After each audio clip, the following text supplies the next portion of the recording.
In the heart of Wyoming, a wild chestnut stallion named Blaze terrified every cowboy who dared to tame him. No rope could hold him, no rider could stay on. Thomas Miller was ready to end the horse's life, until a boy no older than 9 appeared, carrying nothing but a sketchbook and a secret that would unravel an entire family. What happened next would shake the ranch and heal broken hearts. The wind swept across the wide plains of Wyoming, carrying with it the dry scent of hay and dust from the summer heat. On the Miller Ranch, every sound seemed to echo: the slam of a barn door, the clink of metal stirrups, the sharp whinny of a horse. But there was one sound that unsettled everyone: the pounding hooves of a chestnut stallion named Blaze. His coat shimmered with a fiery red hue in the sun, his mane whipped like flames in the wind, and a thin white blaze streaked down his forehead like a mark of lightning. Blaze was a storm contained in flesh and bone. Every cowboy who had tried to break him had failed miserably. He reared against ropes, snapped wooden rails, and sent even the strongest riders tumbling into the dirt. To some, he was dangerous. To others, cursed. But to Thomas Miller, the 62-year-old ranch owner, Blaze was a burden he could no longer shoulder. From the porch of his ranch house, Thomas watched the stallion slam his hooves into the corral gate, sparks of dust rising each time. His jaw tightened beneath his gray mustache, and his eyes, weathered by decades of sun, held the quiet weight of a decision he wished he didn't have to make. "Tom," said Evelyn, his wife, stepping onto the porch with a gentle hand on his shoulder. Her voice carried the patience of a woman who had shared his life for 40 years. "You've dealt with tough horses before. Maybe he just needs more time." Thomas shook his head slowly. "Time won't change what's in his eyes. He's not just wild, Evie. He's dangerous. He'll kill someone if we let this go on." From the corral, Blaze let out a shrill cry, tossing his head so violently that his dark mane lashed across his neck. Several ranch hands stood nearby, ropes slack in their hands, but none dared step closer. They had already seen what Blaze could do. Jake Turner, the young cowboy with a stubborn pride, still nursed bruises from his last attempt. Even Jake, who had once boasted he could ride any beast in the West, now avoided the stallion's gaze.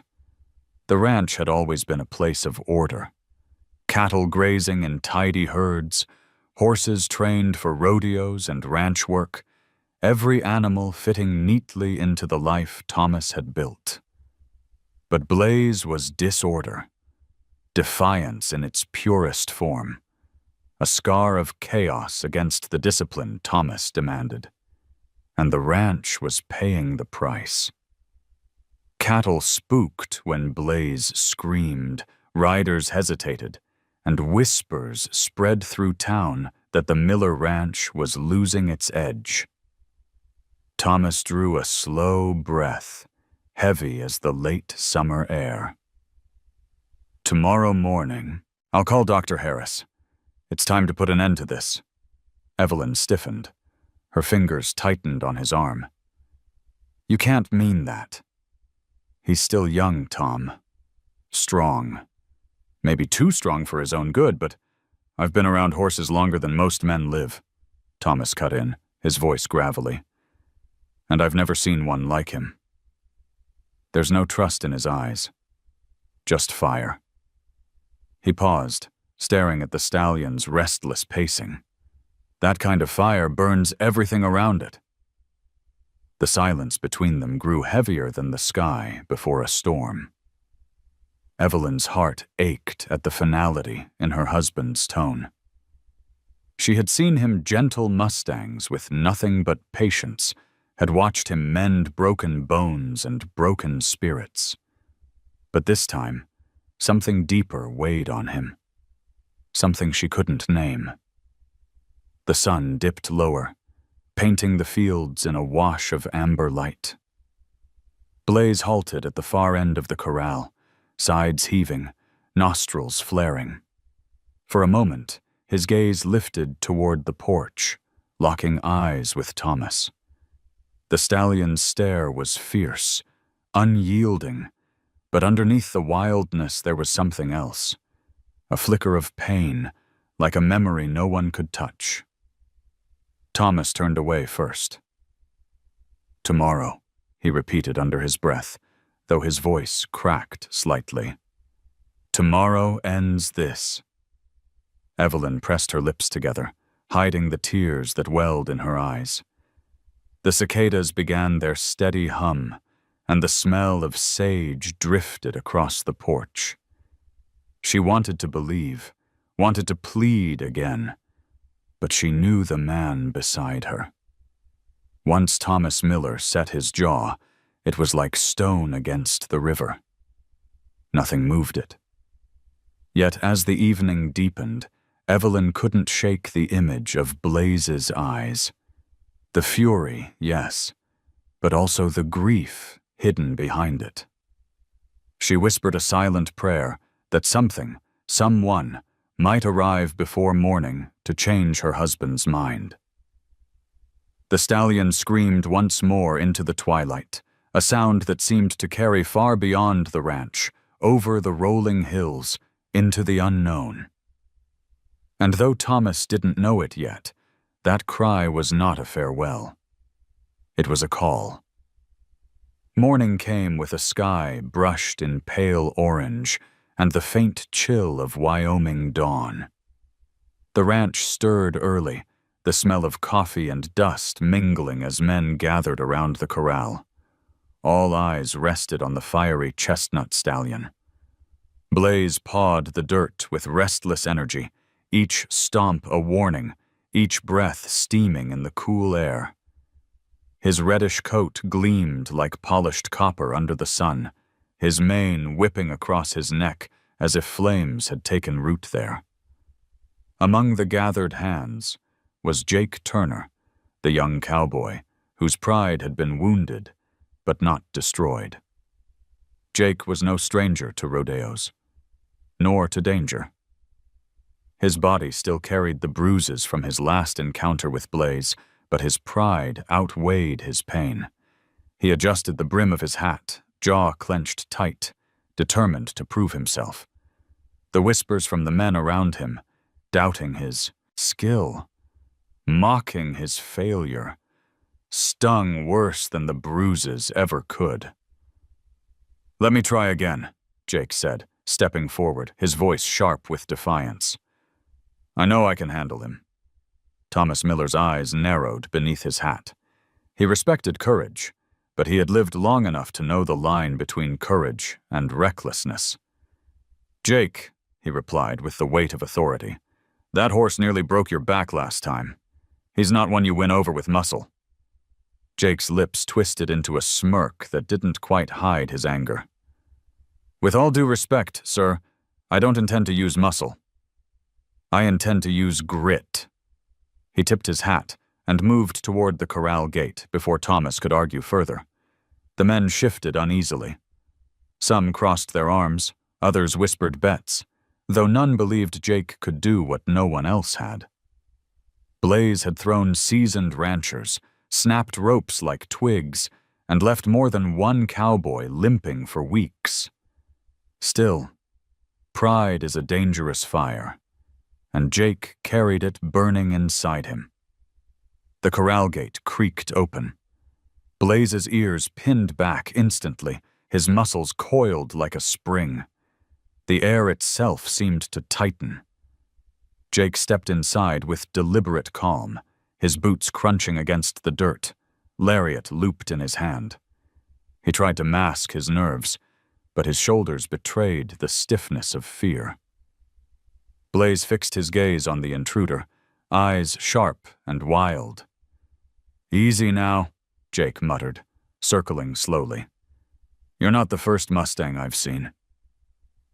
But Blaze wasn't like the others. He lowered his head, nostrils flaring, then erupted forward without warning. The stallion lunged with terrifying speed, forcing Jake to leap sideways. The crowd gasped as Blaze reared, hooves slamming the air where Jake had stood moments before.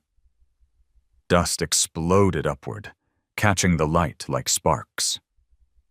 Jake scrambled to his feet, rope at the ready, and swung the loop wide. For an instant, it seemed he might catch the stallion. But Blaze twisted mid-stride, faster than instinct, faster than thought. The rope fell uselessly against the dirt. The stallion bucked, back legs lashing out, and Jake stumbled backward, barely missing a blow that could have shattered bone. "Get out of there!" one of the hands shouted, gripping the fence. But Jake refused. Shame burned hotter than fear. He charged again, swinging the rope with desperate force. Blaze's eyes flared with something almost like contempt. He pivoted sharply, driving Jake back against the rails. The young cowboy's hat flew off as Blaze's hooves struck the wooden post, the crack echoing like a rifle shot. Splinters rained across Jake's shoulder. "Enough!" Thomas barked, stepping forward. His voice cut through the chaos, but Blaze didn't stop. The stallion wheeled again, circling Jake like a predator. Jake tried one final throw, but his hand shook and the loop faltered. Blaze lunged, and Jake dropped the rope entirely, diving aside into the dirt. He rolled, scrambled, and barely slipped through the gate as two ranch hands yanked it open. The corral slammed shut behind him. Jake collapsed to his knees in the dust, chest heaving, face pale beneath the grime. Around him, the men were silent, the weight of what they had witnessed pressing down. Blaze stood tall in the center of the corral, chest rising and falling like a drumbeat, mane whipping, victorious. Thomas exhaled slowly, his expression hard as weathered stone. He walked toward Jake, not with anger, but with a disappointment heavier than any scolding. "Son," he said quietly, "there are some fires you can't fight. You can only respect them, or burn." Jake's jaw trembled, but pride forced him to look up. His eyes were glassy, fury and humiliation locked together. "I would have had him if you'd given me more time." Thomas studied him for a moment, then shook his head. "No, Jake. You would have been broken, same as every man before you. That horse isn't yours to conquer." Jake rose shakily to his feet, brushing dirt from his shirt, though it did nothing to hide the trembling in his hands. He wanted to argue, but the truth pressed in from every side. Blaze had beaten him cleanly, utterly, and the sting of failure was worse than the ache in his ribs. The ranch hands muttered among themselves as Jake limped away. Pride can be stubborn, but humiliation leaves scars deeper than bruises. Thomas remained by the corral, gaze locked on the stallion who still tossed his head defiantly. Evelyn joined him quietly, her hands folded together, her face pale. "He'll never be tamed," Thomas said finally, his voice raw. "I've seen enough. Tomorrow, Evie. Tomorrow it ends." Evelyn's eyes glistened, but she said nothing. She knew her husband well enough to hear the finality in his tone. And yet, as the sun climbed higher and the stallion stood gleaming in the corral, she felt an unease she couldn't name. Something in Blaze's stare, wild yet wounded, suggested that his story was far from over. The air hung heavy with silence, broken only by the restless stamping of hooves. And in that silence, Evelyn whispered to herself, though Thomas did not hear. Maybe tomorrow won't come the way you think." The sun had dipped low over the Wyoming horizon, painting the fields in muted gold as the Miller Ranch settled into uneasy quiet. The day's dust still clung to the boots of the men who had witnessed Jake's humiliation in the corral. No one spoke of it aloud, but the memory lingered. Blaze standing proud in victory. The young cowboy crumpled in defeat. By evening, the ranch felt heavier, as if the land itself carried the weight of Thomas Miller's unspoken resolve. Inside the ranch house, the air smelled of stew simmering slowly on the stove. Evelyn moved quietly through the kitchen, her hands busy, though her mind wandered back to the corral. She had watched Jake fail and fall, and though she pitied the boy's pride, what haunted her most was the stallion's eyes. Wild, yes, but filled with something more, something that pressed against her heart like a whisper she couldn't decipher. Thomas sat at the dining table, shoulders slumped beneath the fading light of a single oil lamp. His hat lay beside him, its brim worn smooth from years of work. He rubbed at his temples, silent, while Evelyn placed a bowl before him. The clink of spoon against porcelain was the only sound until he finally spoke. "Tomorrow, I'll call Harris," he said, voice low, steady. Evelyn froze mid-motion. She had known this was coming, had heard it in his tone earlier, but the finality of the words still struck her like a blow. She sat down opposite him, eyes searching his weathered face. "Tom, you can't." Not like this. His gaze lifted, gray and stern beneath furrowed brows. "I can and I must. That horse is a danger to every man who sets foot in that corral. He's not just wild, Evie. He's broken." She shook her head, her voice trembling but firm. "He's not broken. He's hurting. There's a difference." You, of all people, should see that Thomas sighed, leaning back in his chair. He looked older in that moment, the years etched deep in his skin. "I've given him every chance. Jake's not the first, and he won't be the last. Each time ends the same. A man limping away, lucky to be alive. You think I don't see the pain in that horse? I do. But pain doesn't change the fact that he'll kill someone." Silence filled the space between them, broken only by the faint ticking of the clock on the wall. Evelyn folded her hands tightly in her lap, fighting the urge to argue further. She knew the ranch meant order to Thomas, and Blaze was chaos incarnate. Yet she also knew the man before her, the same man who had once spent an entire winter nursing a foal back from the brink when everyone else had given up. The same man who had taught her that no creature was beyond hope. Later that night, Thomas stepped onto the porch, pipe in hand. The sky was vast, scattered with stars that seemed close enough to touch. From the corral drifted the restless sounds of Blaze, the steady pacing, the sharp snort of breath. Thomas leaned against the railing, staring out into the darkness. He felt Evelyn's presence beside him before she spoke. "You remember Dusty?" she asked softly, naming the Mustang Thomas had once tamed years ago. He let out a faint laugh, bitter at the memory. Dusty was wild, but he had trust in him. "Took time, but I saw it in his eyes." Blaze. Blaze has none of that. Just fire and fear. "Maybe you're not the one meant to reach him," Evelyn said. Her voice was almost a whisper, yet it struck Thomas deep. "Maybe it's not about you at all." Thomas didn't answer. His gaze drifted toward the corral where Blaze's chestnut coat glimmered faintly in the starlight. The stallion lifted his head, as if sensing the eyes upon him. For a brief second, their gazes locked. Something flickered there, too fleeting to name, before Blaze snorted and turned away. By morning, Thomas's decision was set. At breakfast, he stood in the doorway, boots laced tight, hat in hand. "I'll ride into town and call Harris when I get back." By noon tomorrow, Blaze will be gone. His words were flat, unyielding. Evelyn didn't respond, but her heart rebelled against them. She watched him walk away, her chest heavy with sorrow.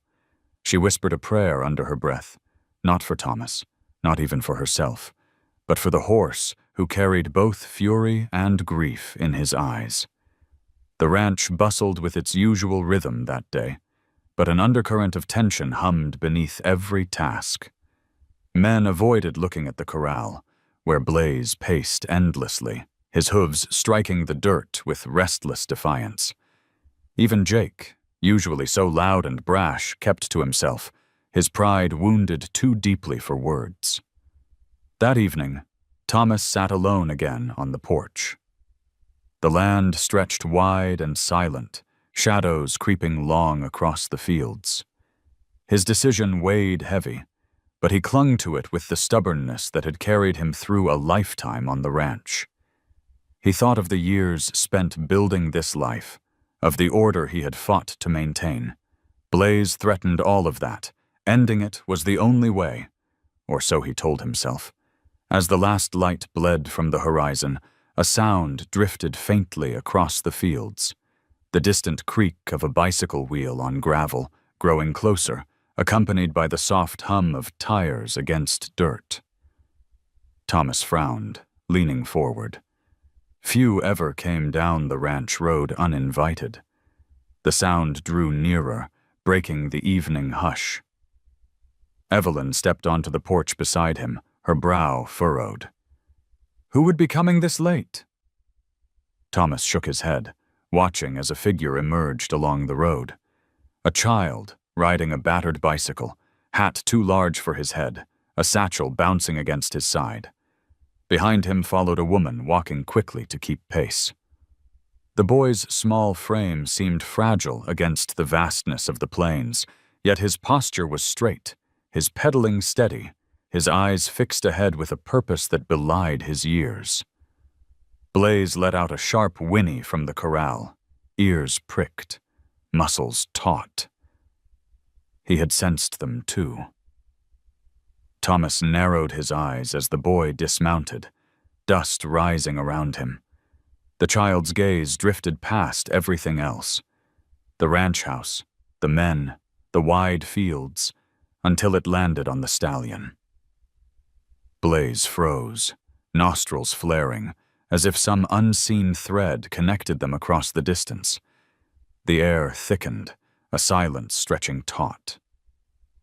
Thomas felt something shift, though he couldn't name it. Evelyn's hand found his arm, squeezing gently. The boy tipped his hat politely, his voice clear in the quiet evening. "Sir, are you the owner of that horse?" Thomas's heart stilled. The question carried more weight than the boy could possibly know. The evening air was heavy with silence as the boy stood at the gate, dust settling around the wheels of his old bicycle. His hat, far too large for his head, slipped forward, shadowing a pair of clear blue eyes that seemed to look past everyone and everything, except the chestnut stallion pacing in the corral. Blaze halted mid-stride, ears pricked, nostrils wide, staring back as if he recognized the boy. The other ranch hands exchanged glances, shifting uneasily. Horses didn't freeze like that, not without a reason. Thomas Miller, still seated on the porch, studied the boy with the wary eye of a man who had spent his life measuring strangers. The woman who followed, the boy's aunt, by the look of her, wore a tired expression, her apron still dusted with flour from her shift at the diner in town. She stopped a few paces behind, breathing heavily, as if embarrassed to have been dragged here. The boy straightened his back, holding his hat in both hands now, and spoke with a politeness that contrasted sharply with the boldness in his words. "Sir, I came for that horse." The ranch yard went silent, Even the cicadas seemed to pause their song. The men leaned against the fence, skeptical grins tugging at their mouths. Jake Turner, still sore from his defeat, let out a sharp laugh. "You? That horse nearly killed me, kid. He'll tear you apart before you can blink." But the boy didn't flinch. His eyes stayed locked on Blaze, steady and sure. "He's not mean," he said quietly. "He's scared. I can help him." Thomas rose slowly from his chair, the wood creaking beneath him. He stepped down the porch steps, boots sinking into the dirt, and approached the boy. The ranch hands expected him to send the child away, but something in the old man's gaze was different. Half caution, half curiosity. "What's your name, son?" Thomas asked, his voice rough. "Ethan Parker," the boy replied without hesitation. His voice was clear, unwavering, though his hands tightened on his hat brim. "And what makes you think you can do what grown men can't?" Thomas's tone was even, though his words carried weight. Ethan glanced once more at Blaze, then back at Thomas. "Because I've seen him before. In my dreams. For weeks now. I know he isn't bad. He's just waiting for someone to listen." The ranch hands chuckled uneasily, whispering among themselves. Dreams? It sounded foolish. But Evelyn, standing quietly on the porch, felt a chill run through her. She had prayed for something, anything, to change the path her husband had chosen. Now, here was this boy, speaking with a conviction far too deep for his age. Mary, the woman who had come with him, finally stepped forward. "I told him it was nonsense," she said quickly, cheeks flushed with embarrassment. "But he wouldn't let it go. He said he had to come here. I'm sorry if he's causing trouble." Thomas regarded her for a long moment before turning back to Ethan. The boy's face was thin, his clothes worn and patched, but his eyes were bright, alive, as if they carried a fire that mirrored the stallion's. Blaze snorted suddenly, pawing the ground, but he did not charge. Instead, he stood at the edge of the corral, neck stretched, watching Ethan with a stillness none of the men had ever seen. Jake muttered under his breath, "This is ridiculous." But even he couldn't tear his eyes from the sight. Thomas's jaw tightened. Everything in him told him this was foolish, dangerous. And yet, he couldn't ignore the way the horse had changed the moment the boy appeared. Blaze was still fire, but his flames flickered differently now. "You don't know what you're asking," Thomas said finally. "That horse isn't a friend. He's a storm that'll swallow you whole." Ethan met his gaze steadily. "Maybe storms just need someone who isn't afraid to walk through them." The words struck deeper than Thomas expected. He was reminded suddenly of a time long ago when his own daughter had said something similar, when she had begged to keep a foal no one thought would survive. He pushed the thought aside quickly, burying it under years of silence. The boy took a hesitant step closer to the fence, his hand tightening around the brim of his hat. Blaze's ears flicked forward, his body tense, but not hostile. The stallion's eyes followed Ethan with unnerving intensity, as if the boy carried some unspoken key. Mary reached out, grabbing Ethan's shoulder. "That's enough," she hissed. "We're leaving." Now, but Ethan didn't move. His voice was quiet, but resolute. "Please, sir. Just let me try once. If I'm wrong, I'll leave, and you'll never see me again." The yard held its breath. The men shifted uncomfortably, torn between laughter and unease. Evelyn's hands clutched the porch rail, her heart pounding. Thomas stared at the boy, the firelight of the stallion reflected in those clear blue eyes. And though he wanted to say no, though every instinct screamed against it, something in him faltered. He thought of Blaze's eyes that morning, filled not only with rage, but with a pain he couldn't name. And now here was this boy, carrying the same unyielding certainty he once recognized in his daughter. Thomas's voice came out low, almost reluctant. "One chance, but you'll stay by me. The first sign of danger, you run. Understand?" Ethan's lips curved into a faint smile, relief shining in his eyes. "Yes, sir." "Just one chance is all I need from the corral." Blaze let out a long, low breath, as though the stallion himself had heard, and agreed. Morning broke over the ranch in a blaze of orange and red, the kind of sunrise that seemed to set the plains on fire. Dew clung to the grass, and the air smelled sharp with sage and dust. The ranch hands gathered around the corral, whispers curling between them like smoke. Word had already spread. The strange boy who came on a battered bicycle had convinced Thomas Miller to give him a chance with the wild chestnut stallion. No one quite believed it, yet none dared miss the spectacle. Blaze stood restless in the corral, his reddish coat gleaming like copper beneath the rising sun. He pawed at the dirt, tossing his head, nostrils flaring as if he knew something unusual was about to happen. His dark eyes flicked from man to man until they found the small figure standing at the gate.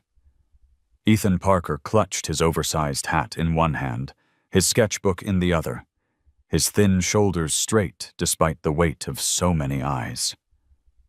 Thomas loomed nearby, stern and watchful, his hand resting on the latch of the gate. Evelyn stood just behind him, her heart tight with worry. Mary, pale and anxious, gripped her nephew's shoulder and whispered frantically for him to reconsider. But Ethan shook his head. His voice was steady, almost eerily calm for a child.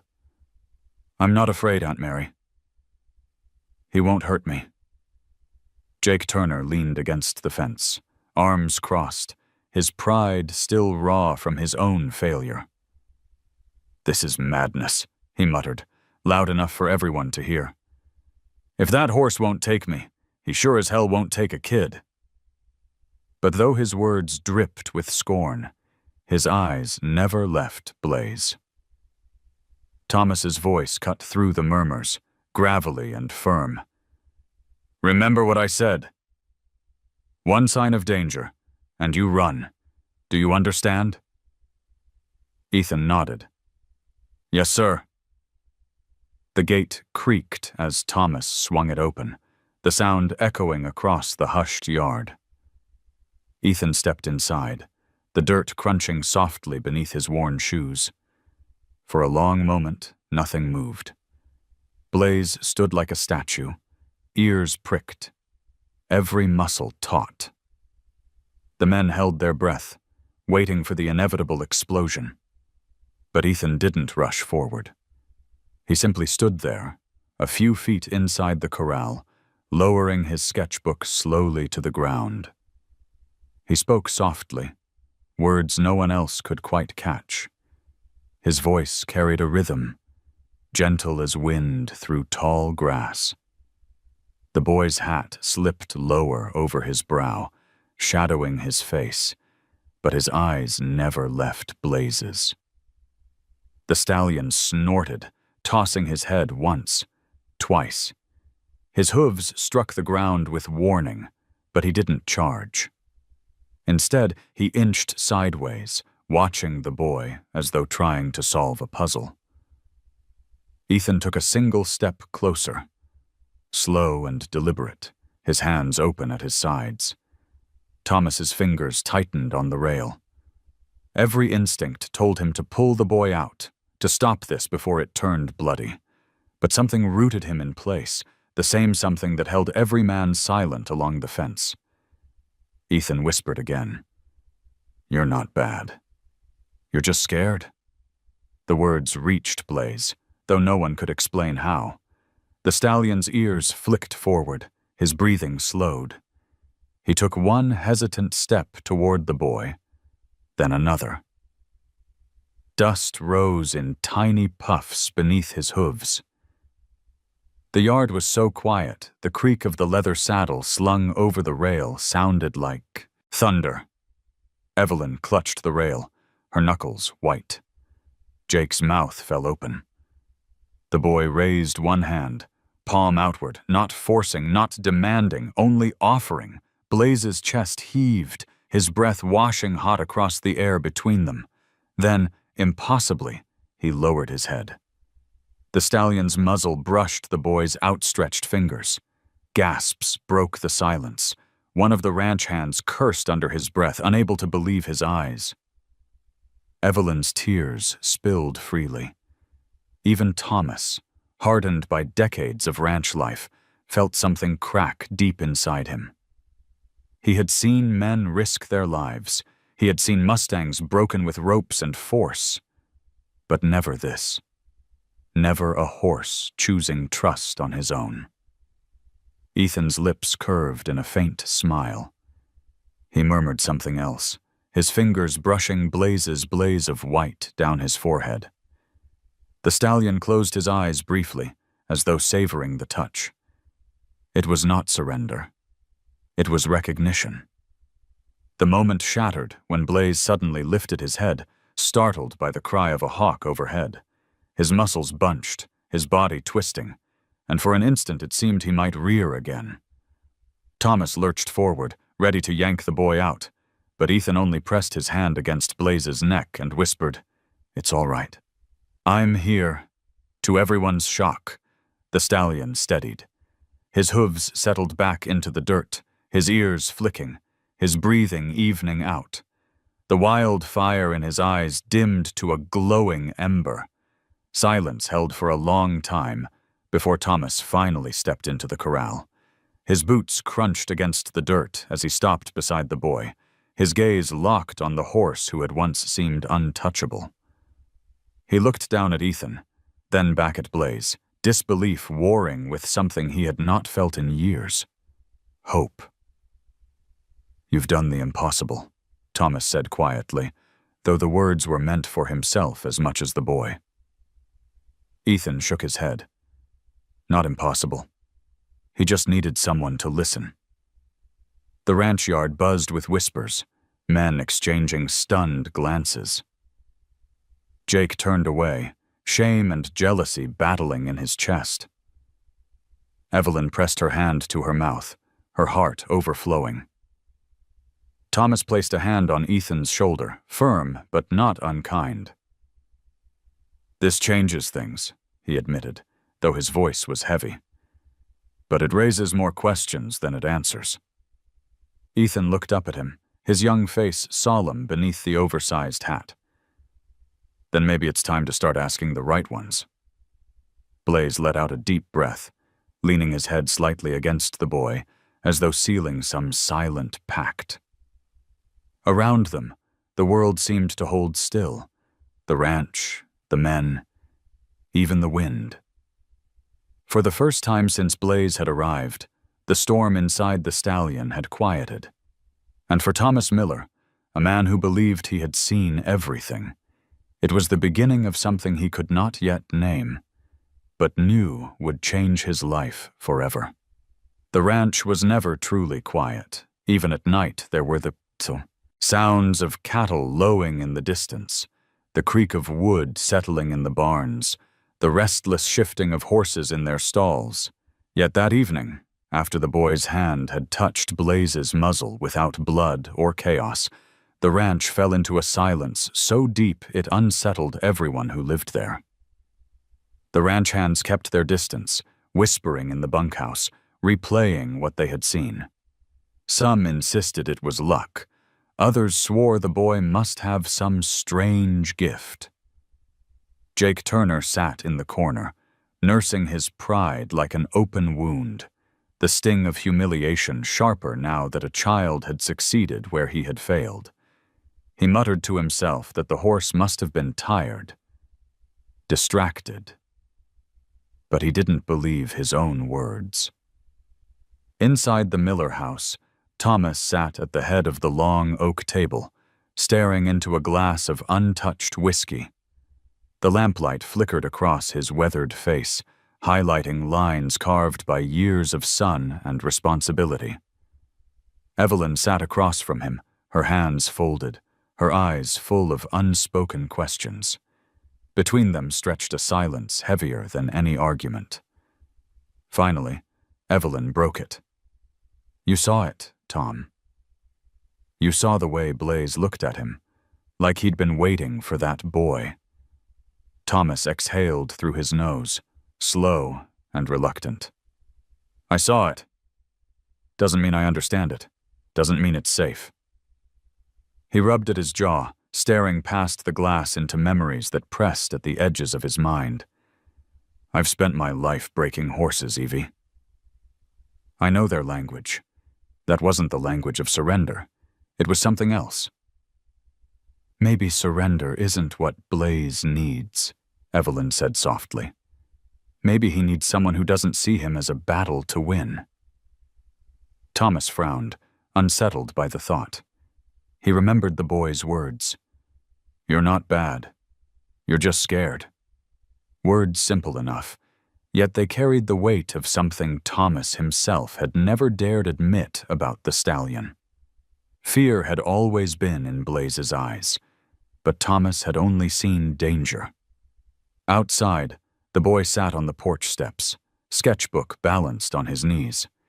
Ethan's pencil scratched lightly across the paper, the lines forming the stallion's proud head, the blaze of white down his forehead, the dark eyes that seemed to know more than they should.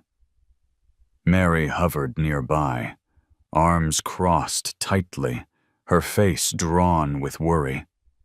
She kept glancing toward the corral, where Blaze stood quiet for the first time in weeks, head lowered, as if listening to the night. "Ethan, enough of this foolishness," Mary whispered harshly. "You had your chance." "We're leaving tomorrow." The boy didn't look up. "He doesn't want me to leave. I can feel it." Mary's mouth pressed into a thin line. She wanted to argue, but she'd seen it too, the impossible calm when Ethan had touched the horse. And deep down, she feared what it might mean. The night stretched on. Thomas stepped onto the porch, the screen door groaning shut behind him. He stood for a moment, staring at the boy hunched over his sketches, the stallion in the distance, and the way the two seemed connected by an invisible thread. He wanted to speak, to demand answers, but the words stuck. Instead, he asked, "Why him? Why now?" Ethan looked up, his young face solemn in the moonlight. "Because he was waiting. And so were you." Thomas's heart stilled at the words. They were too heavy for a child, too precise, as if echoing something from his own buried past. He turned away quickly, retreating into silence once more. In the corral, Blaze shifted, letting out a low rumble that sounded almost like approval. The ranch slept uneasily, wrapped in a quiet that felt like the calm before another storm. The following morning rose gray and cool, the sky covered in thin clouds that muted the light. The ranch usually stirred with the noise of cattle and men calling to one another, but this day felt different. There was an uneasy hush in the air, as if the land itself waited for something to be revealed. Blaze stood still in the corral, ears flicking, eyes watchful. He was no longer the storm of hooves and rage he had been when he first arrived. Instead, he lingered near the rails, head raised toward the ranch house, as though waiting for the boy. Ethan emerged with his sketchbook tucked under his arm, Mary close behind him, her expression weary. She had not slept much, haunted by the strange events of the night before. She tugged gently at the boy's sleeve. "We should go back, Ethan.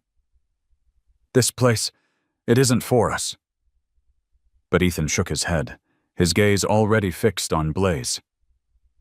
"It is for me. I know it. He's part of me somehow." The words unsettled her more than she cared to admit. She wanted to argue, but before she could, Thomas appeared on the porch, his broad frame filling the doorway. He had the look of a man who hadn't slept either, his eyes shadowed, his jaw tight. Evelyn stood a step behind him, her face full of quiet worry. "Mrs. Parker," Thomas said, addressing Mary with a formal politeness that surprised her. "I'd like a word." Mary stiffened, instinctively drawing Ethan closer to her side. "About what?" "About why you came here," Thomas replied. His voice carried no anger, only the weight of something unsaid. The boy looked up at his aunt. "Tell him, Aunt Mary." "Please," Mary's lips pressed together. She shook her head. "It's not your business, Mr. Miller. We just came because he insisted. That's all." But Thomas didn't move, didn't blink. His gaze was steady, piercing in the way only a man who had seen too much could manage. "That horse didn't arrive here by chance. And that boy didn't either. You know something. I can see it plain." The silence between them thickened until Evelyn stepped forward, her voice gentle but firm. "Mary, whatever you're holding back, keeping it hidden will only make things worse. For the boy, for the horse, for all of us." Mary's composure faltered. She looked away toward the hills, her throat working as though she were swallowing words she had carried for years. Finally, she spoke, her voice low. "Emily, that's why we're here." The name struck Thomas like a blow. His breath caught, his hands curling at his sides. It had been years since anyone had spoken his daughter's name aloud. Mary went on, each word pulled from a place of pain. "Emily was Ethan's mother. She's gone now. 2 years. Heart trouble, the doctor said. I've raised him since then." The boy clutched his sketchbook tighter, his eyes wide, as though he hadn't known she would reveal so much. He looked from his aunt to Thomas, confusion swirling in his young face. "My mom, you knew her?" Thomas's chest ached. He swallowed hard before answering. "She was my daughter." Gasps rippled among the ranch hands nearby. Even Evelyn covered her mouth, her eyes filling with tears. The truth, buried for so long, had surfaced at last. Mary's voice trembled. "She never told you." She didn't think she could. There were too many things, too many regrets. When Blaze came to us, she swore he carried a piece of her past. She kept him until she couldn't anymore. After she passed, I sold him to a trader because I had no way to keep him in town. I never imagined he'd find his way back here. Thomas's eyes closed briefly. Memories flooded him. Emily as a little girl running through the pastures, Emily laughing as she brushed down a foal, Emily defiant the day she left.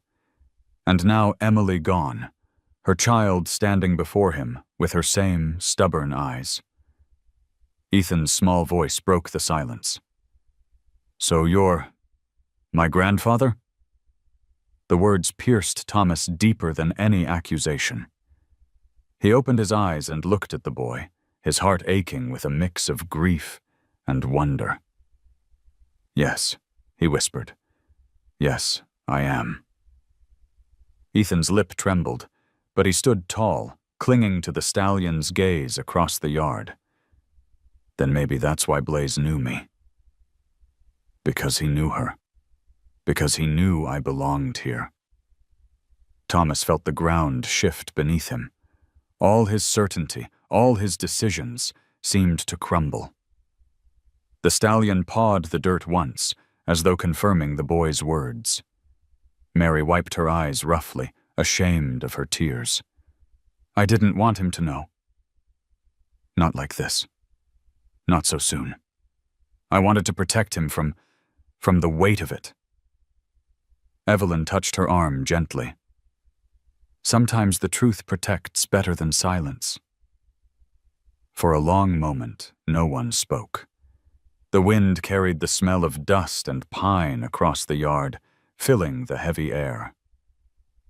Thomas turned toward the corral, his heart breaking and mending all at once. He saw his daughter's spirit in the boy, saw her fire in Blaze's eyes. The storm of secrets had broken, and nothing would ever be the same again. The revelation hung over the ranch like a storm cloud that refused to break. Thomas carried the weight of it in silence, his steps slower, his eyes distant. Evelyn moved quietly around him, knowing better than to press too hard, yet she felt the ache in his chest as clearly as if it were her own. For the men who worked the ranch, the story spread quickly, whispered in the bunkhouse and over fence rails. The boy wasn't just some drifter with strange dreams. He was blood, kin to the Miller name. Ethan felt it too, though in a way no child should. He had always sensed there was more to his life than his aunt's weary explanations, but hearing it spoken aloud left him with questions he couldn't untangle. He wandered to the corral that evening, sketchbook tucked under his arm, his thin frame silhouetted against the fading sun. Blaze lifted his head immediately, ears pricked, nostrils flaring, and for a long moment the two simply stared at each other. Without speaking, Ethan slipped between the rails, moving with the same steady patience he had shown before. The stallion shifted, but didn't retreat. Dust rose beneath Ethan's shoes, swirling in the low light, as he approached with a quiet confidence that belonged to someone far older than 9. He reached out his hand again, and Blaze lowered his head, pressing the soft velvet of his muzzle into the boy's palm. It was more than trust. It was recognition. From the porch, Thomas watched, his chest tightening. He remembered Emily at that age, the way she had slipped into pastures against his orders, fearless, certain that every creature could be gentled with kindness. He had scolded her for it, demanded she stay away from horses too wild to trust, yet deep down he had admired her courage. Now her son stood where she once had, unafraid, carrying the same fire in his eyes. You see it, don't you? Evelyn's voice broke into his thoughts, soft but insistent. She had come up beside him without a sound, her gaze fixed on the boy and the stallion. It isn't chance. It's something deeper. They were meant to find each other. Thomas didn't answer. Words seemed too small. In the corral, Ethan pulled his sketchbook from under his arm and opened it with his free hand. The pages fluttered until he found the drawing he'd made the night before. Blaze's proud head, his eyes shaded dark with longing. He held it up so the stallion could see, as though sharing a secret. Blaze snorted, the warm air ruffling the paper, and Ethan laughed. A clear, bright sound that startled the ranch hands leaning against the fence. Jake Turner turned away, unable to watch. Shame burned hotter with every display of trust between the horse and the boy. Yet under his bitterness, a seed of curiosity grew. How could a child succeed where men had failed? He clenched his jaw, unwilling to admit he wanted to know the answer. As the evening deepened, Mary appeared at the fence, her face lined with exhaustion and unease. She had not wanted Ethan here, had not wanted the truth spoken aloud. Now she watched him standing with Blaze, as though they had known each other forever, and her heart twisted. She whispered, half to herself, "Emily, what have you left me with?" Blaze shifted closer to Ethan, his massive body casting the boy in shadow. Ethan reached up and laid his small hand along the stallion's cheek, fingers stroking the fiery coat.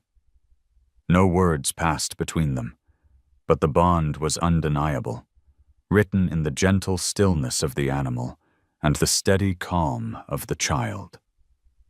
Thomas's throat tightened. He felt both awe and dread. Awe, because the connection was real, unshakable. Dread, because such bonds carried weight of responsibility, weight of destiny. He had already lost one child to her own fierce heart. Could he bear to risk another? The sun sank fully, leaving only the glow of lanterns around the yard. Still, Ethan lingered in the corral, whispering words too soft to catch. Blaze stood beside him, no longer the raging storm, but a sentinel, calm and protective. The ranch hands drifted away, murmuring to each other, leaving only the boy, the horse, and the family who watched from the porch. Finally, Thomas spoke, his voice rough. "Bring him in, Ethan. Enough for tonight." The boy turned, his expression unreadable, but he nodded. He patted Blaze's neck once, then slipped back through the rails, closing the sketchbook under his arm. Blaze let out a low rumble, watching him go until the last step. As Ethan approached the porch, Thomas stepped down to meet him. The man's shadow stretched long across the dirt, heavy and uncertain. He looked down at the boy, at the stubborn set of his jaw, and the echoes of Emily in his eyes. "You don't know what you've started," Thomas said quietly. Ethan tilted his head. "Maybe not. But neither do you." The words struck like flint against stone, sparking something deep inside Thomas that he couldn't name. He wanted to deny it, to shut the boy out, but Blaze's calm presence behind them told him the truth. The bond was real, undeniable, and it had already begun to change everything. The night closed around them, filled with unspoken questions. The air changed before the storm came.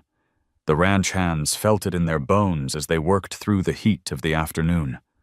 The sky grew heavy with clouds that stacked high and black, swallowing the horizon. The smell of rain and electricity seeped into the wind, carrying the promise of something violent. Animals grew restless, cattle bunched tighter in the fields, dogs whined and paced, and Blaze in the corral lifted his head, ears twisting, muscles twitching as though he could feel the pressure building inside the earth itself. Thomas had seen enough Wyoming summers to know what was coming. He strode across the yard, barking orders for the men to secure the barn doors and move the smaller livestock to shelter. Evelyn hurried through the porch gathering laundry, her skirts snapping against her legs in the rising wind. Mary guided Ethan toward the house, but the boy resisted, his eyes fixed on Blaze. "He's scared," Ethan said, voice thin but certain. "He doesn't want to be alone." Mary gripped his arm. "So are we all, Ethan. That doesn't mean you run into danger," but the boy couldn't look away. Blaze pawed the dirt, eyes rolling white, nostrils flaring as thunder rumbled far off. Each crack of sound rippled through his body, setting off tremors of panic. He began to pace, circling the corral like a trapped storm, sweat already darkening his fiery coat. By the time the first flash of lightning split the sky, Blaze was in a frenzy. He reared, slamming his hooves against the rails, the sound echoing like gunshots. The men cursed and backed away, ropes slipping through their hands. One shouted, "He'll break the fence!" Thomas grabbed for a lead rope, but Evelyn's cry stopped him. "Tom, don't!" "You'll be crushed." The rain came in sudden sheets, cold and heavy, plastering hair and clothes to skin. The wind tore across the yard, carrying dust and hay, rattling the barn doors. Blaze's screams cut through it all, sharp and wild, each one tearing at the night. He reared again, striking the top rail, splintering the wood. The fence groaned under the assault. Before anyone could stop him, Ethan broke free from Mary's grip. The boy dashed through the rain, straight toward the corral. "Ethan!" Mary's scream was lost in the storm. The men lunged to grab him, but he was too quick, slipping between arms and mud-slick ground. He climbed the rails and dropped inside just as Blaze wheeled, the stallion's hooves cutting the air dangerously close. Thomas's heart seized. For a moment, the world slowed. The boy, small and fragile, standing before a beast in full fury, lightning carving the sky. Rain pounding so hard it blurred the edges of sight. Then Ethan spoke. His voice was low, steady, though soaked and shaking. "Blaze. It's okay. I'm here." The stallion froze, sides heaving, steam rising from his body despite the rain. His ears flicked forward, catching the boy's voice even as thunder cracked again overhead. He pawed the ground once, twice, as though caught between fight and surrender. Ethan took a step closer, raising his small hands. The rain ran down his face in rivulets, but he didn't wipe it away. He whispered again, words only the horse seemed to hear. Blaze shuddered, his massive body trembling with the storm inside and out. Another flash of lightning struck, so close the ground shook, and the stallion bolted forward, straight at the boy. Thomas shouted, vaulting toward the gate, but he was too far. Ethan didn't move. He stood rooted, eyes wide open, arms reaching. Blaze stopped short, skidding in the mud, throwing up clumps of dirt. He lowered his head, chest heaving, and pressed it against Ethan's small frame, his muzzle burying into the boy's shoulder. The sound that came from the horse was not rage, but a deep, guttural groan, almost like grief. The ranch fell silent despite the storm raging around them. Men stared in disbelief, rain dripping from their hats. Evelyn pressed her hands together in prayer. Mary collapsed against the fence, sobbing with terror and relief. Ethan wrapped his arms around Blaze's soaked neck. "You're not alone. I won't leave you." His words were carried away by the wind, but the meaning hung in the air. Slowly, impossibly, Blaze stilled. His muscles unclenched, his body relaxed beneath the pounding rain. He let the boy guide him to the center of the corral, away from the broken rails. They stood together there, boy and beast, while the storm lashed the world around them. Thomas finally entered, his boots sinking deep into the mud. He stopped a few feet away, watching the impossible unfold. His voice, when it came, was thick with awe. "I've never seen anything like it." Ethan turned, still holding Blaze, his small frame dwarfed by the stallion. He just needed someone to stand with him. Lightning flashed once more, illuminating the two of them in a stark, brilliant light. The boy with his thin arms wrapped around the massive horse, and the horse who had once been a terror, now calm, leaning into the child as though he were the only safe place in the world. When the storm finally passed, the ranch was left broken. Rails shattered, fields flooded, debris scattered across the yard, but within the corral stood a bond forged stronger than any fence, stronger even than fear. Thomas knew then that nothing about their lives would ever be the same. The storm had passed, leaving the ranch soaked and battered. Broken rails leaned drunkenly, puddles spread across the yard like mirrors of a restless sky, and branches littered the dirt road. But in the center of the chaos, one image lingered in every mind. Ethan, drenched to the bone, standing unafraid as Blaze pressed his head against the boy's shoulder. By dawn the next day, the ranch was alive with the sounds of repair. Men hammering boards, cattle being herded back to safer ground, and dogs barking at the scent of overturned earth. Yet no matter how much work was done, no one could shake the memory of what they had seen.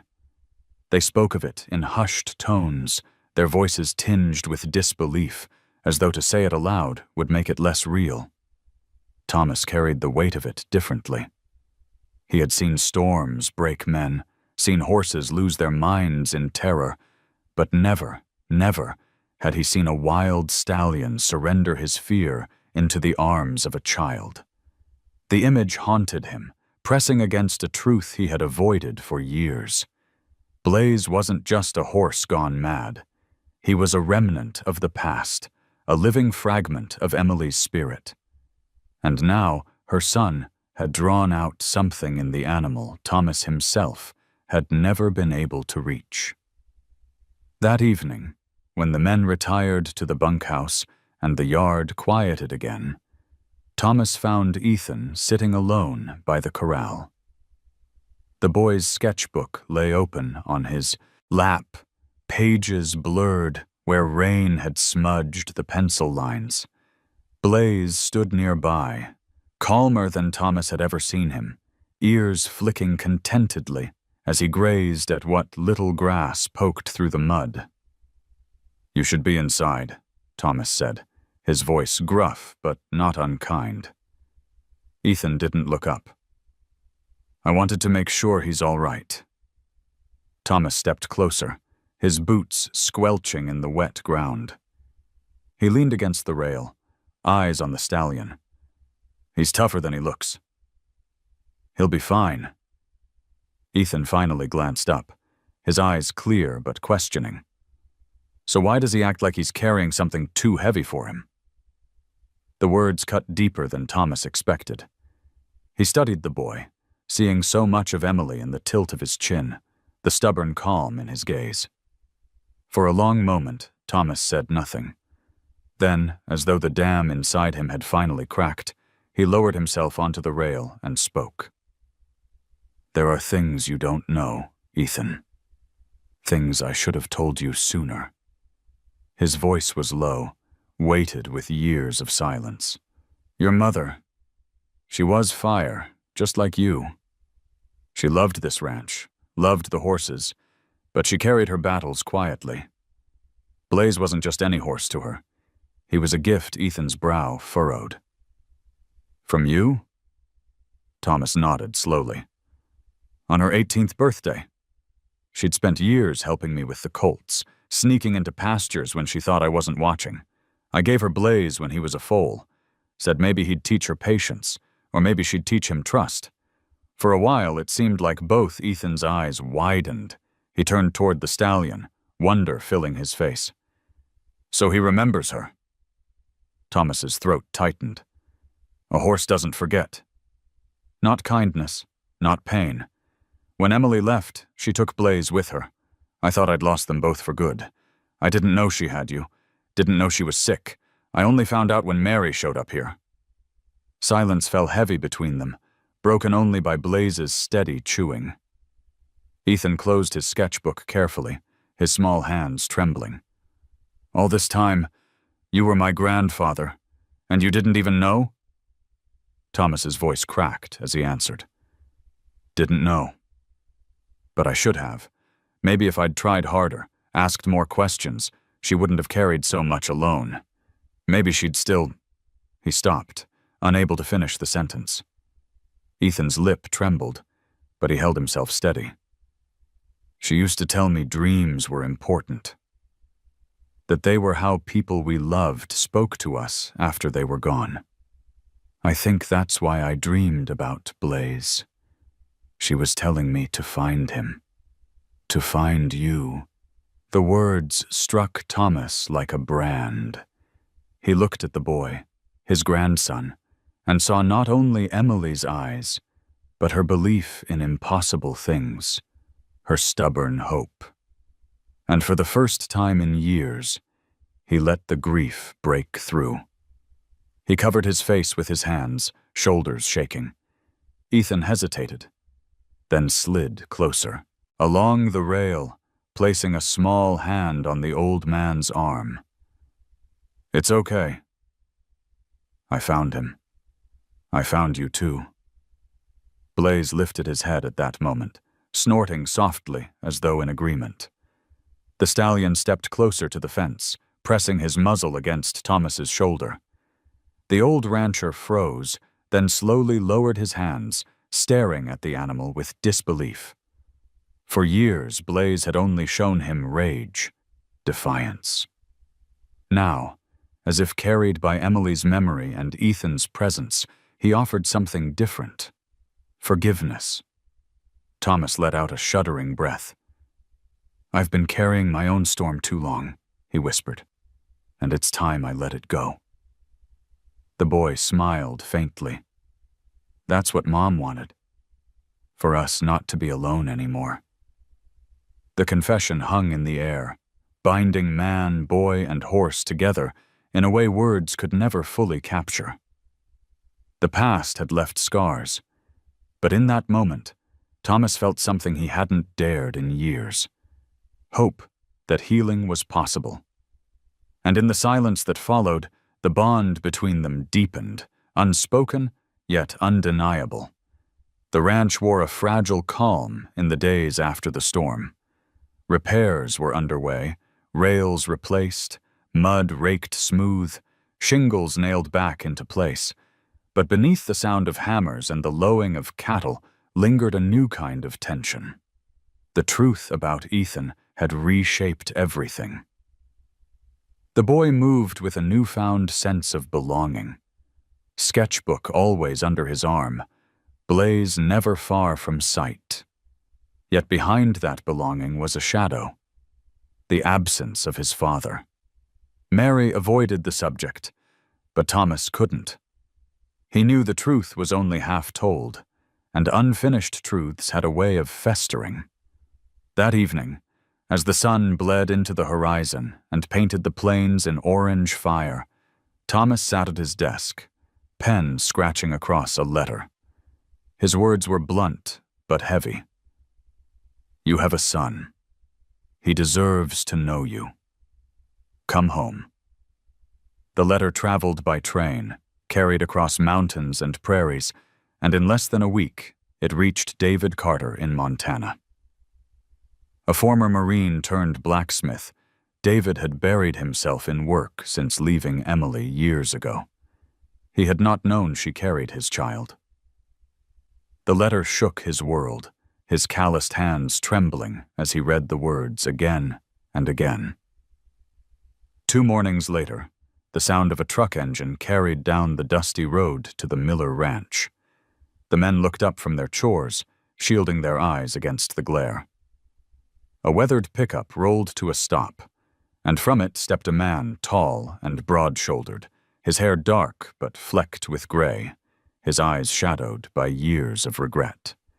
He carried himself like someone used to command, but his hands twitched nervously at his sides. Ethan was by the corral with Blaze when he heard the engine. He turned, squinting, and saw the stranger step down. Blaze let out a sharp snort, ears pinning back, sensing the tension before Ethan could name it. Thomas came forward, boots grinding the dirt, his face unreadable. David, the man nodded, removing his hat. His voice was rough, strained. Got your letter. Evelyn appeared at Thomas's side, her expression cautious but not unkind. Mary lingered near the porch, her mouth tight, arms folded across her chest. And Ethan. Ethan stood frozen, clutching his sketchbook, staring at the man as if trying to piece together a picture he had never seen before. David's eyes landed on him at last. They softened, then brimmed with something between wonder and sorrow. "That's him." Thomas's jaw clenched. "Yes, that's Ethan." The boy swallowed hard, his voice barely a whisper. "You're my father?" David's breath hitched. He stepped closer but stopped short of the corral, his gaze darting from the boy to the stallion, looming protectively behind him. "I didn't know," he said quickly, desperately. "Ethan, I swear to you, I didn't know about you." "If I had, I never would have," his voice cracked. "I never would have left." The boy's face tightened, confusion and anger battling in his young features. "So you didn't leave me on purpose?" David shook his head fiercely. "No. Your mother never told me. By the time I found out, it was too late." The words fell heavy in the air. Ethan clutched the corral rail, his knuckles white, his eyes burning with questions too big for his age. Blaze pressed closer to him, the stallion's massive body shielding the boy, as though sensing the storm of emotions. Thomas broke the silence. "You've got a lot to answer for, David. But he deserves to hear it from you, not from anyone else." David's gaze returned to Ethan, raw with pleading. "I want to know you." "If you'll let me." The boy hesitated, then asked the one question that mattered. "Are you going to leave again?" David's throat worked as he forced out the truth. "Not if you don't want me to." "I'll stay, Ethan. I'll do whatever it takes." For a long moment, the boy said nothing. The ranch held its breath. Then Ethan turned to Blaze, resting his hand against the stallion's blaze of white. The horse snorted softly, eyes fixed on the man beyond the rails. Ethan whispered, "What do you think?" as if expecting the horse to answer. Blaze pawed the dirt once, then stilled, his gaze unwavering. Ethan looked back at David. "You can stay, but you have to prove it." To both of us, David's eyes filled, but he nodded firmly. "I will. I promise." From the porch, Evelyn pressed a hand to her chest, relief softening her features. Mary turned away, wiping her eyes before anyone could see. Thomas stood tall, his face lined with worry, but also a flicker of something else. Hope that perhaps the family he thought shattered might still be rebuilt. As dusk settled over the ranch, Blaze lifted his head and let out a long, steady breath, the sound carrying across the fields. It was as though the stallion himself had judged the moment, acknowledging the fragile thread being woven between father and son. For the first time in years, David Carter felt the possibility of redemption. And for the first time ever, Ethan Parker knew what it was to stand before his father and hear him say, "I will not leave."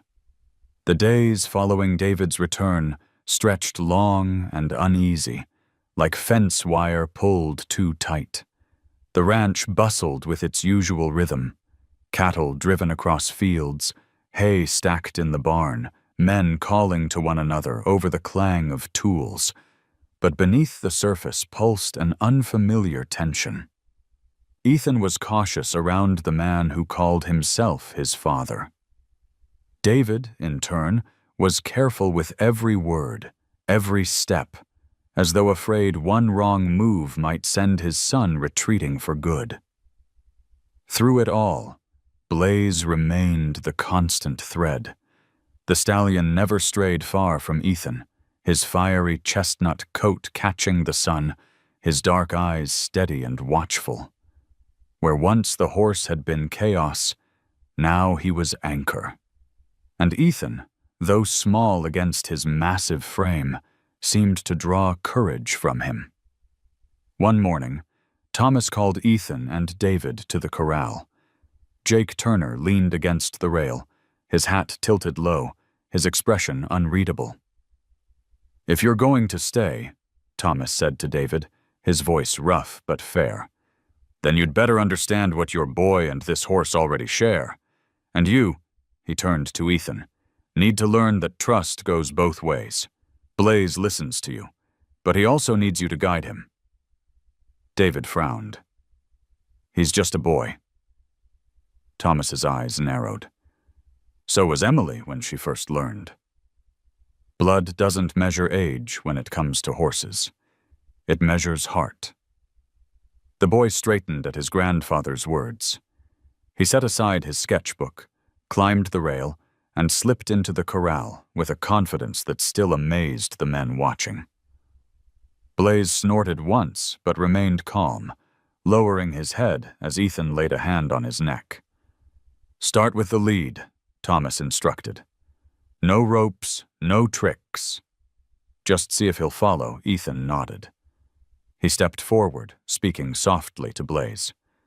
To everyone's surprise, the stallion moved with him, step for step, his hooves sinking into the dust in rhythm with the boy's small shoes. The ranch hands murmured among themselves, disbelief thick in their voices. Jake shifted uncomfortably, the memory of his own defeat burning sharper than ever. Thomas leaned on the rail, his heart swelling with a mix of pride and sorrow. "Good. Now stop.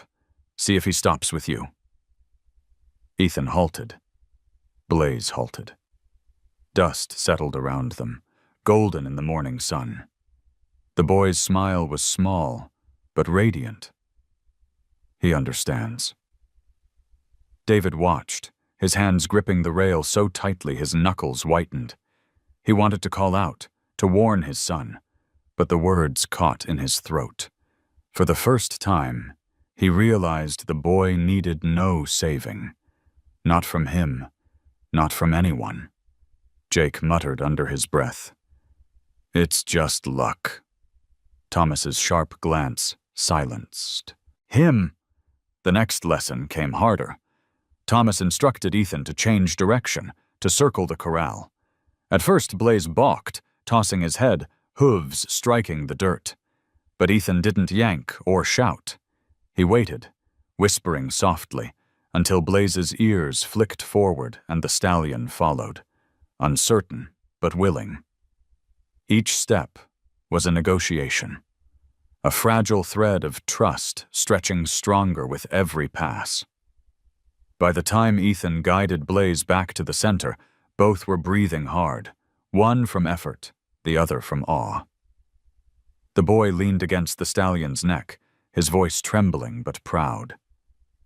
"He trusts me." Thomas's reply was quiet but firm. "And now he's teaching you what trust means." David swallowed hard, his chest tight. He had come to the ranch expecting to prove himself as a father, but what he saw now humbled him. His son was proving himself without needing permission. That evening, Ethan sat on the porch steps, sketchbook open, drawing Blaze with lines more confident than before. David lowered himself onto the step beside him, awkward in the silence. After a moment, he asked, "What's he teaching you, son?" Ethan kept his eyes on the page. "That fear doesn't mean you run. It means you listen harder." David blinked, stunned by the wisdom in the boy's voice. He reached out, hesitated, then gently ruffled Ethan's damp hair. The boy didn't pull away. Not yet trust, not yet forgiveness, but a beginning. From the corral, Blaze lifted his head, ears flicking toward them. In the fading light, the stallion's gaze lingered on father and son, as though he too was teaching them. Lessons of patience, of second chances, of how broken things could be mended if given time. And for the first time since David had arrived, Thomas allowed himself a rare smile. Perhaps the horse wasn't the only one giving lessons on this ranch. Summer deepened on the Wyoming plains, the grasses tall and golden, the air heavy with the smell of dust and sun-warmed sage. Life on the Miller Ranch seemed to settle into a fragile rhythm. Ethan's laughter carried across the yard as he worked with Blaze. David's voice grew steadier each day as he tried to find a place in his son's life. And Thomas watched with a mixture of pride and unease. The stallion that had once been chaos was now the center of peace, holding the family together like a thread of fire. But peace never lasts long on land where survival is measured in dollars and cattle. One late afternoon, a stranger arrived. His truck rattled into the yard, its paint sun-faded, its bed filled with ropes and saddle gear. He stepped out in boots polished to a shine and a smile that never touched his eyes. Carl Whitmore, a horse trader known up and down the state for sniffing out profit where others saw problems. He had heard the rumors. A wild chestnut stallion, untamed by men but bonded to a boy. To Carl, that meant opportunity. He tipped his hat to Thomas, his voice smooth as oiled leather. "Heard you got yourself a fire-blood horse. A stallion with fight in him. Thought I'd come see for myself." Thomas stiffened. He didn't like Carl, never had. But hospitality ran deep in him, so he gave a curt nod. "You've heard wrong. He's not for sale." Carl's smile widened, the kind that made a man's skin itch. "Everything's for sale, Mr. Miller. Question's just the price, from the corral." Blaze threw up his head, ears flat, as though he recognized the threat. Ethan, who had been sketching in the shade, ran to the fence, his small frame bristling like a cub guarding a lion. "He's not yours," the boy said fiercely. Carl chuckled, feigning charm. "Kid's got fire too. But listen, son, horses like that, they're wasted on ranch work. With the right training, Blaze could fetch a fortune in rodeo, maybe even breeding stock. You'd be rich enough to never worry again." Ethan's eyes flashed. "He doesn't want rodeos. He wants to be here." The trader crouched, lowering his voice as if confiding. "Horses don't get to want, boy. People decide. And people pay." Before Ethan could answer, David stepped forward, his broad frame casting a shadow over Carl. "You'd best leave. Blaze isn't going anywhere." His voice carried the steel of a Marine, steady and unmistakable. Carl straightened, his smile thinning. "You sure about that? Ranch like this can't be cheap to keep. Accidents happen. Fences break. And a horse like that, well, he's more danger than he's worth. Think it over." Thomas's jaw tightened, his fists curling. "I said he's not for sale. You'd do well to be off my land before sundown." Carl tipped his hat again, but the glint in his eyes was darker now. "Suit yourself? But don't say I didn't give you a fair offer." He climbed back into his truck, the engine coughing to life. Dust billowed as he drove away, but the unease he left behind settled heavier than any storm. That night, Ethan lay awake, staring at the ceiling of the small room he shared with his aunt. His hands clutched the sketchbook to his chest, the image of Blaze's proud head pressed against the paper. He whispered into the dark, "I won't let them take you. I promise." In the corral, Blaze stamped restlessly, as though he, too, had heard the promise. His ears flicked toward the house, his dark eyes glowing in the moonlight, burning with a defiance that mirrored the boy's. The ranch slept, but the threat lingered. Everyone felt it, like a coyote circling the herd, waiting for the right moment to strike. And for the first time since Blaze had returned to the Miller Ranch, the family realized the fight to keep him had only just begun. The days after Carl Whitmore's visit carried an uneasy stillness. Though the trader's truck had rumbled away in a cloud of dust, His words lingered like a shadow stretching long across the yard. Blaze sensed it too.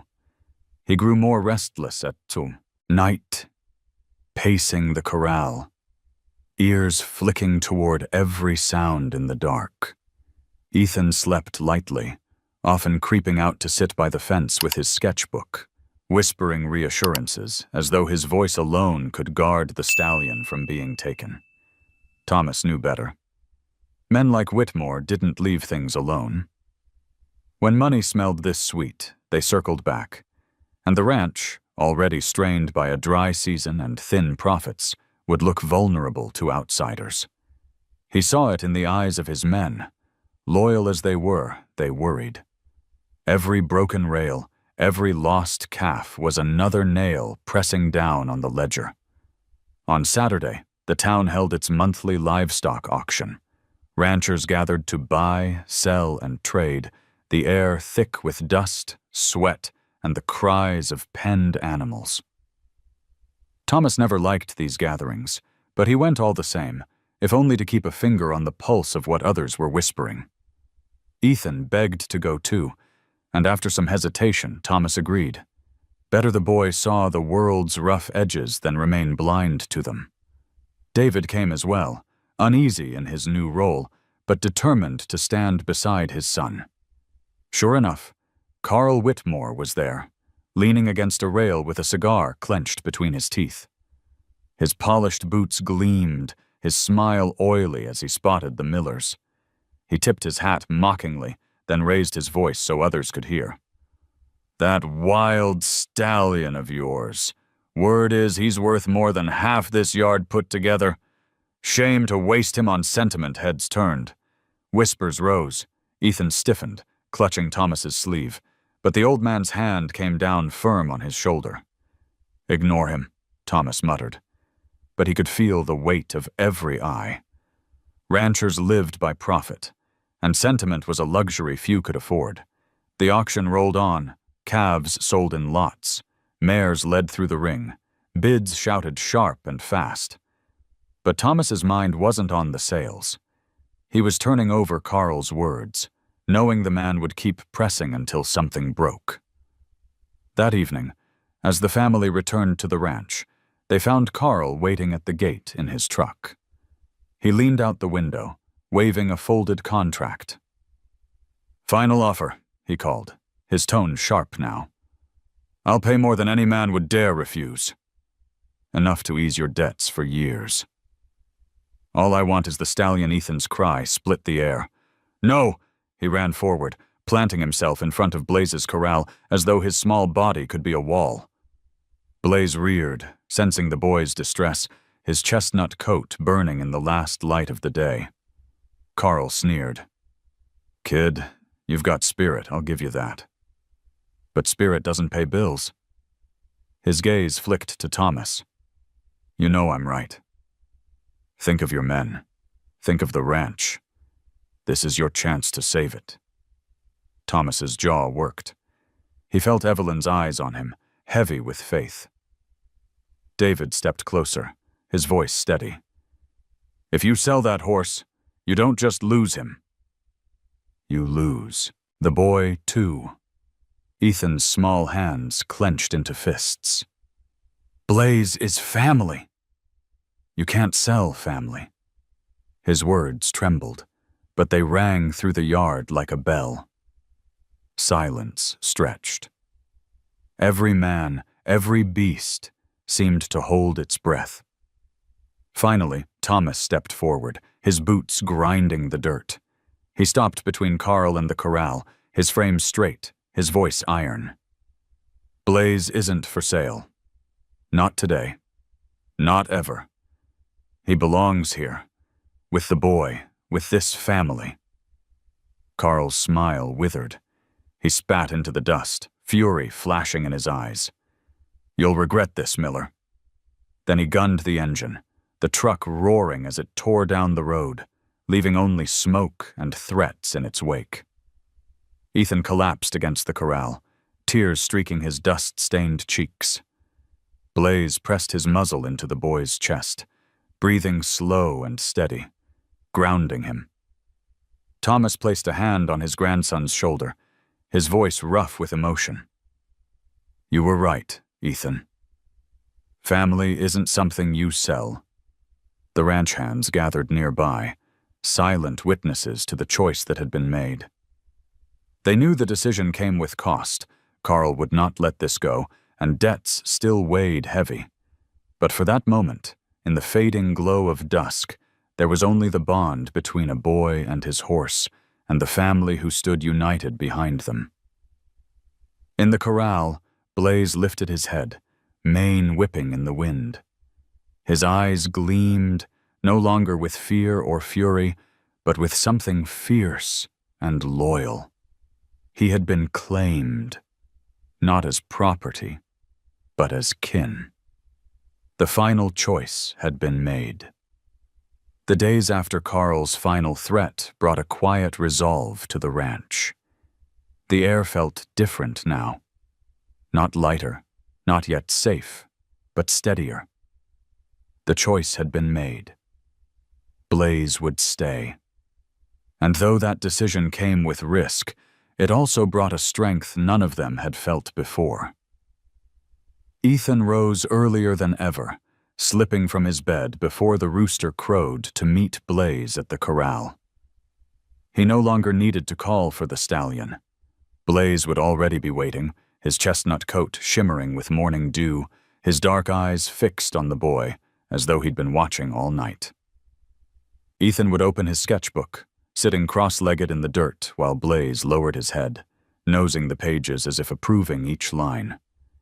David watched them from a distance, leaning against the porch rail. He had come to the ranch a stranger, uncertain if his son would ever allow him a place. But with each passing day, he saw the walls between them begin to crack. Ethan didn't call him Dad yet, but the way the boy sometimes leaned closer when David spoke, or the way his small hand brushed his father's arm without pulling back, told him the door was opening. One evening, Thomas gathered the family by the porch as the sun set fire to the horizon. The sky glowed with streaks of crimson and gold, echoing the blaze on the stallion's forehead. The ranch hands had finished their work and drifted toward the yacht bunkhouse, leaving only family in the yard. Thomas cleared his throat, his voice rough with emotion. "This ranch has seen storms and droughts, births and burials. I've made my share of mistakes, and I've carried them too long. But watching that boy with that horse..." His eyes lingered on Ethan and Blaze standing together in the corral. "Reminds me that family isn't about holding on to pride. It's about holding on to each other." Evelyn laid her hand over his, her eyes glistening. Mary wiped her face discreetly, though no one mistook the tears for dust. David stood taller, his jaw firm, as though he too was learning what it meant to be part of something bigger than himself. Ethan stepped forward, his voice clear, though his small chest trembled. "We're a family because Blaze brought us together. If he hadn't come back, I might never have found you. So I think he's not just our horse, he's our gift." The stallion, as if understanding, lifted his head and let out a soft whinny that rolled across the yard like a blessing. He stepped closer to the fence, pressing his muzzle against Ethan's shoulder, then nudging toward Thomas and David. For a moment, it was as though he were binding them with his breath, weaving invisible threads between generations. David moved to his son's side, his large hand resting awkwardly but firmly on Ethan's back. "I left too many things unfinished," he admitted. "But I'm not leaving this. Not again. You have my word." Thomas's gaze softened, pride and sorrow mingling in his eyes. "Then let's finish what Emily started." Together, the family stood united in the fading light, a circle of faces etched by loss, but bound by newfound hope.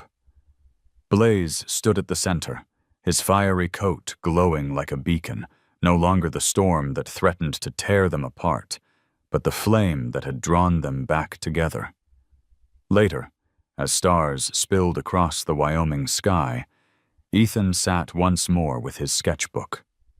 He drew not just Blaze this time, but the family gathered around him, the grandfather with his weathered strength, the grandmother with her quiet faith, the aunt with her fierce protection, the father with his vow of return, and at the heart of it all, the boy and his horse, side by side, their bond unspoken but eternal. He closed the book softly, whispering into the night. "Thank you, Blaze, for bringing me home." The stallion lowered his head beside him, mane brushing the boy's cheek. In the hush of the ranch, with coyotes calling in the distance and the wind rustling the tall grass, the family finally felt whole. Whatever storms might come, they would face them together. And for the first time in a long time, Thomas Miller believed, not in luck, not in profit, but in the healing fire of a boy, a horse, and the family they had rebuilt. And so, Blaze was more than a horse. He was the fire that brought a broken family back together. If this story touched your heart, let me know by dropping a simple 0 or 1 in the comments below. Don't forget to subscribe to the channel, because even more powerful stories of courage, love, and the bond between humans and animals are waiting for you in the next videos.